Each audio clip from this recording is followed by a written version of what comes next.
तळ्याच्या शेजारी 100-200 वस्तीचं एक छोटंसं गाव होतं. गाव अतिशय सुंदर होतं. पाणी असल्यामुळे चोहीकडे हिरवळ. संपन्न लोक होते. सुपीक जमिनी होत्या. जमीनदार लोक होते आणि रोज मजुरी करणाऱ्यांना ही कशाची कमतरता नव्हती. त्या गावामध्ये अनुसया आणि तिचे वडील दोघेही गावकुसाच्या शेजारी एक झोपडी बांधून राहत होते. त्यांच्याकडे जमीन जुमला काहीच नव्हते. रोज मजुरी करून ते दोघे जगत होते. अनुसयाची आई साप चावल्यामुळे तिचे निधन झाले होते. ती लहान असताना तिची आई वारली होती. तेव्हापासून अनुसयाचे पालनपोषण तिच्या वडिलांनीच केले होते. तिचे वडीलही आता म्हातारे होत आले होते. वयाची 60 उलटली होती आणि तिच्या वडिलांना हृदयरोगाची बिमारी होती. त्यांना दम लागायचा. छातीमध्ये दुखत असायचे. त्यामुळे त्यांना जास्त काम होत नव्हतं. ते जमेल तेवढी मजुरी करायचे. त्यावरच त्यांचा कसाबसा कुटुंबाचा उदरनिर्वाह चालायचा. पण अनुसया आता थोडी मोठी झाली होती. ती वयात आली होती. 15 ते 16 वर्ष तिचे वय असेल. त्यामुळे ती आजूबाजूच्या लोकांच्या घरी जाऊन काम करायची. भांडी घासायची. त्यामुळे तिला त्या ठिकाणी थोडे बहुत पैसे मिळायचे आणि खायलाही मिळायचं. घरी उरलं सुरलं अन्न लोक अनुसयाला देऊन टाकायचे आणि ते अनुसया मोठ्या प्रेमाने घरी घेऊन यायची. त्यावर तिच्या कुटुंबाचा उदरनिर्वाह चालायचा. तसे ते दोघेही समाधानी होते. झोपडीतच होते. फाटके कपडे घालायचे पण समाधानी असायचे. बाप आणि लेकीचे एकमेकांवर अतोनात प्रेम होते.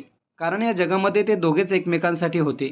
तिला तिच्या बापाशिवाय कोणी नव्हतं आणि तिच्या बापाला तिच्याशिवाय कोणी नव्हतं. अनुसया मोठ्या आनंदात आणि खुशीत काम करायची. प्रत्येक घरी ती अतिशय आनंदाने आणि उत्साहाने काम करायची. कामचुकारपणा तिच्यामध्ये नव्हता. ती अतिशय भोळी आणि अतिशय नम्रतेने वागायची. दिसायलाही ती खूप सुंदर होती. नेमकेच तिच्या देहावर उमललेले उभार तिच्या सौंदर्यामध्ये आणखीनच भर घालत होते. तिची काया काळीसावळी होती पण ती नाकाडोळ्यात अतिशय देखणी होती. कणखर बांधा होता. घडवण्यासारखा तिचा देह होता. तिचं सौंदर्य काही वेगळंच होतं. तिच्या डोळ्यांमध्ये काही वेगळेच तेज होते. फाटक्या कपड्यातही ती अतिशय सुंदर आणि देखणी दिसायची. मोठमोठ्या घरच्या मुलींसमोर जेव्हा ती जायची तेव्हा तिचे सौंदर्य पाहून त्या मुलींना देखील तिचा हेवा वाटायचा. ईश्वराने तिला अतिशय सुंदर रूप दिले होते आणि तिच्या चेहऱ्यावर असणारी प्रसन्नता आणि हास्य तिच्या सौंदर्यात आणखीनच भर घालत होते. त्यामुळे तिच्याकडे जो पाहील तो तिच्यावर मोहित व्हायचा. अनुसया जोपर्यंत लहान होती तोपर्यंत तिला कशाचीही काळजी नव्हती. पण आता ती जशी जशी वयात येत होती तसे गावातल्या तरुण मुलांच्या नजरा तिच्याकडे वळल्या. तरुण मुलांचा तिच्याकडे पाहण्याचा दृष्टिकोन बदलला होता. लोकांच्या मनात तिच्याविषयी असणारी भावनिकता संपली होती. ते तिच्या शरीरावर मोहित झाले होते आणि वासना त्यांच्या डोळ्यात दाटून येत होती. ही गोष्ट अनुसयाच्या लक्षात आली होती आणि ती आता प्रत्येकापासून सावध राहण्याचा प्रयत्न करत होती. निसर्गतः मुलींना प्रत्येक गोष्ट समजत असते.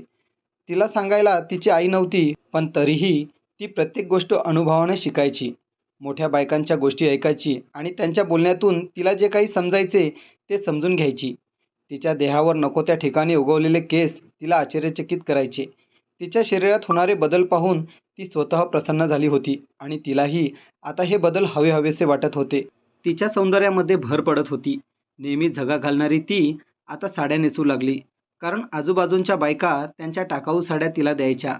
त्यामुळे ती साडी घालायची आणि साडीवर तर ती आणखीनच सुंदर, आणखीनच देखणी दिसायची. असे करता करता त्यांच्या जीवनाचा गाडा चालला होता. त्यांचा उदरनिर्वाह कसाबसा चालला होता. ती दिवसभर कामात व्यस्त राहायची. त्यामुळे तिचा दिवस कधी जायचं ते तिलाही कळायचं नाही. आणि मग दिवसभर काम करून मालकिणीच्या घरी जे काही उरले सुरले असायचे ते घेऊन ती घरी यायची. असेच ती एका सावकाराच्या घरी देखील कामाला जायची. खूप मोठा जुना वाडा होता. धनसंपन्न सावकार होता. शेतीवाडी व्यवसाय. घरात कशाचीही म्हणून कमतरता नव्हती. देखणी बायको होती पण त्याची बायको देखील हमेशा बिमार असायची. तिला कसली तरी बिमारी होती. माहीत नव्हते पण ती हमेशा झोपूनच असायची. त्यामुळे सावकाराच्या घरचे सर्व काम अनुसयाला करावे लागायचे. स्वयंपाकापासून ते कपडे धुणे, घर साफ करण्यापर्यंत सर्व कामं ती करायची. ती सावकाराला जेवणही वाढायची.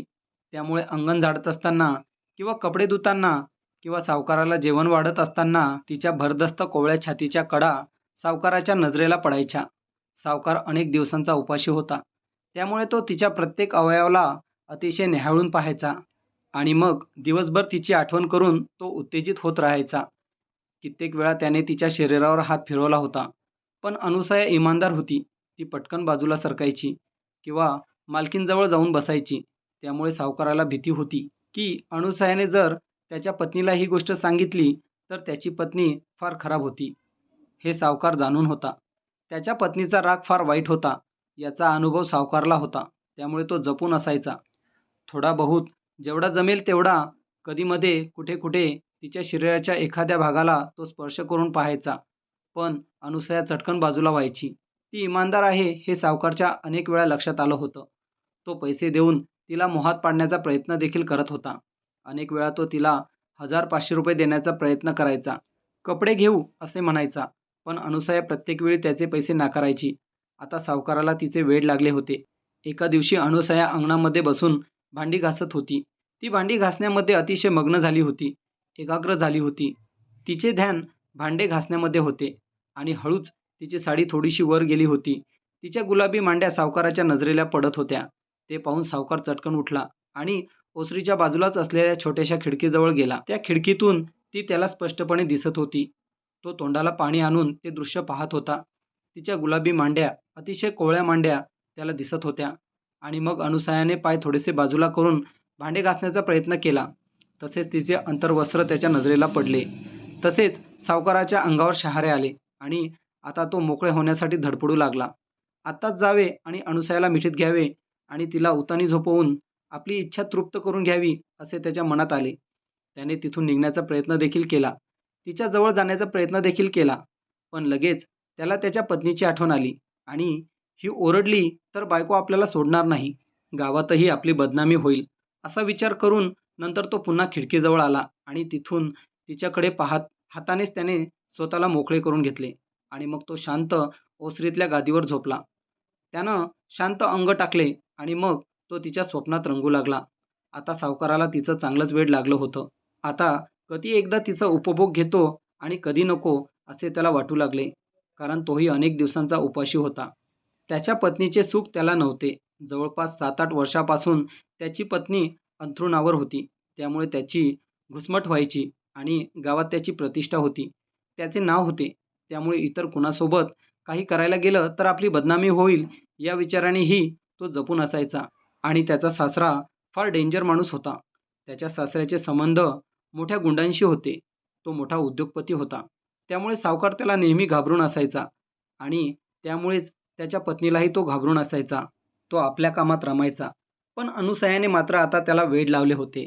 आणि विशेष म्हणजे ती त्याच्या अगदी जवळ असायची. त्याच्या घरात असायची. पण तरीही त्याला काही करता यायचे नाही.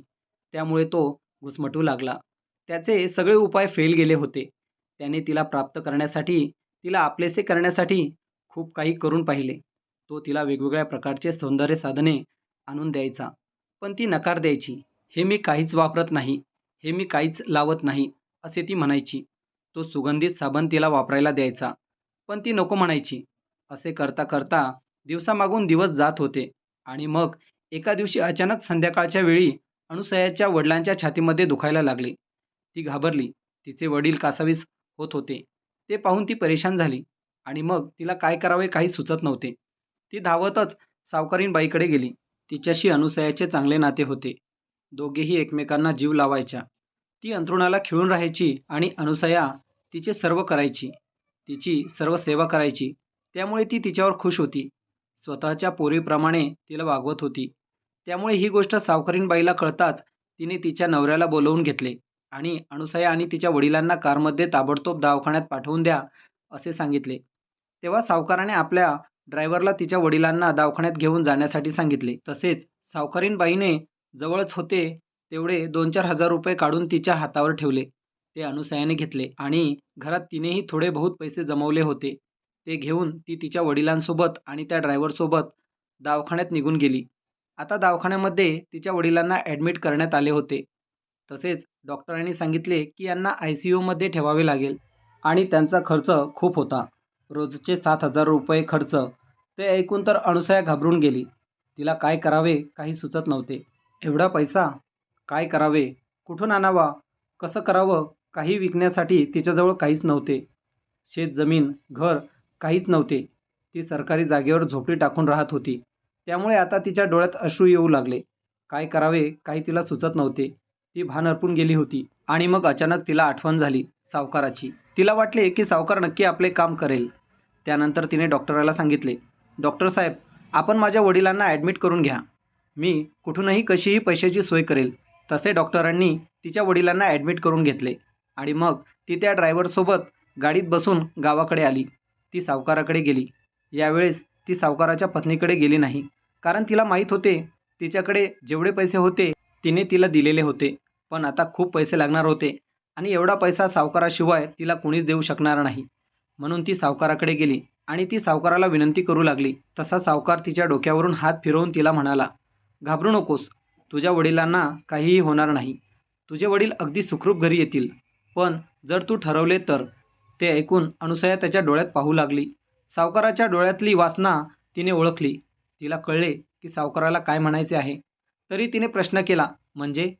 तसा सावकार तिला म्हणाला, "तू माझी इच्छा पूर्ण कर, मी तुझी इच्छा पूर्ण करतो."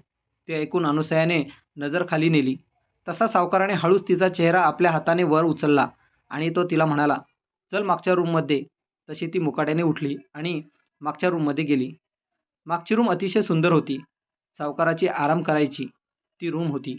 मखमलीच्या गादीवर सावकार आराम करायचा. त्याने सुगंधित साबण अनुसयाला दिली आणि तिला सांगितले, "पलीकडल्या बाथरूममध्ये जाऊन अंघोळ करून घे." मागच्या दिवसापासून तिने अंघोळ केली नव्हती. ती दवाखान्यातच होती. त्यामुळे तिचा अवतार थोडा बिघडला होता. तिने अंघोळ आटपली. त्यानंतर सावकाराने तिला एक सुंदर साडी नेसण्यासाठी दिली. तिने ती साडी नेसली आणि मग सावकाराने सुगंधित अत्तर तिच्या पूर्ण शरीरावर लावले आणि फुलांनी सजवलेल्या मखमली गादीवर ती येऊन बसली. त्यानंतर सावकाराने हळूच तिच्या चेहऱ्याचे चुंबन घेण्यासाठी सुरुवात केली. तिला विरोध करावा वाटत होता. अंतःकरणातून तिला सावकाराला दूर ढकलून द्यावे वाटत होते, पण तिची मजबुरी होती. ती शांत होती. सावकार घेतले. तिचा प्रतिसाद त्याला मिळत नव्हता. तसा सावकार थोडासा बाजूला झाला आणि तिला म्हणाला, "तू असे करशील तर नको बाबा. जातो मी. तू पाहून घे तुझ्या वडिलांचं. तुला जर पूर्ण प्रतिसाद द्यायचा असेल तरच तुला पैसे मिळतील." ते ऐकल्यावर त्याला प्रतिसाद देण्याचे नाटक का होईना तिला करावे लागले आणि ती त्याला कडकडून मिठी मारू लागली. त्याला उत्साह देऊ लागली. त्यानंतर सावकाराने तिच्या अंगावरचे एक एक करून सर्व वस्त्र उतरवले. तिचा तो भारदस्त टच्च बहरलेला देह पाहून उत्तेजनेने त्याच्या पूर्ण शरीरावर काटा उभा राहिला. तिचे स्वप्न तो अनेक दिवसांपासून रंगवत होता आणि आता तिचा तो उघडा देह त्याच्या अगदी समोर होता आणि त्याच्या स्वाधीन होता. तो या देहासोबत कितीही वेळ त्याच्या मनाला वाटेल तसे खेळू शकत होता. मग त्याने हळूहळू तिच्या प्रत्येक भागावर चुंबन घेण्यासाठी सुरुवात केली. तिच्या प्रत्येक भागावरचे उभार त्याने अक्षरशः चाटून काढले. नंतर त्याने स्वतःच्याही अंगावरचे वस्त्र काढले आणि तो पूर्ण नग्न तिच्यासमोर उभा राहिला. तिला त्याच्या नग्न रूपाकडे पाहून देखील वाटत नव्हते, पण ती मजबूर होती. त्यानंतर त्याने तिला खाली बसायला सांगितले आणि तो उभा होता. त्याने तिची मान धरून त्याच्या दोन्ही जांघेत तिचं डोकं दाबलं. तिचा दम घुटमळत होता, तरी सावकार तिची मान आणखीनच मध्ये दाबू लागला. त्यानंतर सावकार तिला त्याच्या देहावर प्रत्येक ठिकाणी चुंबन घ्यायला लावत होता. तो किळसवाना प्रकार तिला नकोसा वाटत होता, पण सावकार तिला तो करायला लावत होता आणि ती मजबूर असल्यामुळे तिला ते करणे भाग होते. त्यामुळे सावकार जसे सांगेल त्याप्रमाणे ती करत होती. सावकार स्वर्गसुखाचा अनुभव घेत होता. त्यानंतर त्याने तिला पलंगावर निजवले आणि स्वतःला तिच्यामध्ये प्रविष्ट करण्याचा प्रयत्न करू लागला. तिची ही पहिलीच वेळ होती. त्यामुळे सावकाराने कितीही जोर लावला तरी त्याला प्रविष्ट होण्यासाठी वेळ लागू लागला. तो स्वतःला तिच्यामध्ये विलीन करण्याचा खूप प्रयत्न करू लागला, पण तिला खूप त्रास होऊ लागला. त्यामुळे ती उठून बसू लागली. सावकाराला हे कळले की ही लहान आहे, तरी तो तिला पुन्हा उत्तेजित करण्याचा प्रयत्न करत होता. पण ती उत्तेजितच होत नव्हती, कारण तिच्या वडिलांचा चेहरा तिच्या डोळ्यात होता. डोक्यात तिच्या वडिलांचे विचार होते. तिच्या डोक्यात दवाखान्यात असलेले तिचे वडील होते आणि अशा अवस्थेत उत्तेजित होणे तिला शक्य नव्हते. तरीही सावकाराने थोडासा प्रयत्न करून शेवटी स्वतः तिच्यामध्ये विलीन केलेच आणि मग ती असह्य वेदनेने विव्हळली. सारी गादी लाल झाली. तिला खूप वेदना होत होत्या. तिला खूप त्रास होत होता. तिच्या डोळ्यातून पाणी निघत होते. ती रडत होती, पण सावकार आपले काम चालू देत होता. अशी कोवळी काकडी त्याला भेटली. त्याच्या स्वप्नाची राणी त्याला भेटली होती. त्यामुळे तो होईल तेवढे समाधान प्राप्त करण्याचा प्रयत्न करत होता. असे करता करता त्याचा पहिला आवेग ओसरला. त्यानंतर तो उठला आणि उठून पाहिलं तर त्याच्याही अंगाला संपूर्ण लाल रंग लागला होता. त्यानंतर त्याने पाण्याने ते सर्व धुवून काढले. तो प्रकार पाहून अनसूया घाबरली. तिचीही पहिलीच वेळ होती आणि काय होत आहे हे तिच्या लक्षात आले नाही. तसा सावकार तिला म्हणाला, काही होणार नाही, क्षणभरात हे सर्व थांबेल. आणि तसंच थोड्या वेळात तो रक्तप्रवाह थांबला.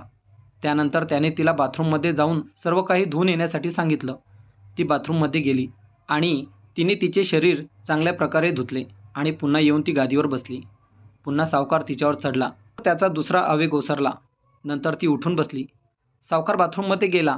त्याने भराभर आंघोळ केली. तिलाही त्यानं आंघोळ करायला सांगितले आणि सावकाराने आपले वस्त्र परिधान केले. त्यानंतर तिला तिचे जुने वस्त्र घालण्यासाठी सांगितले.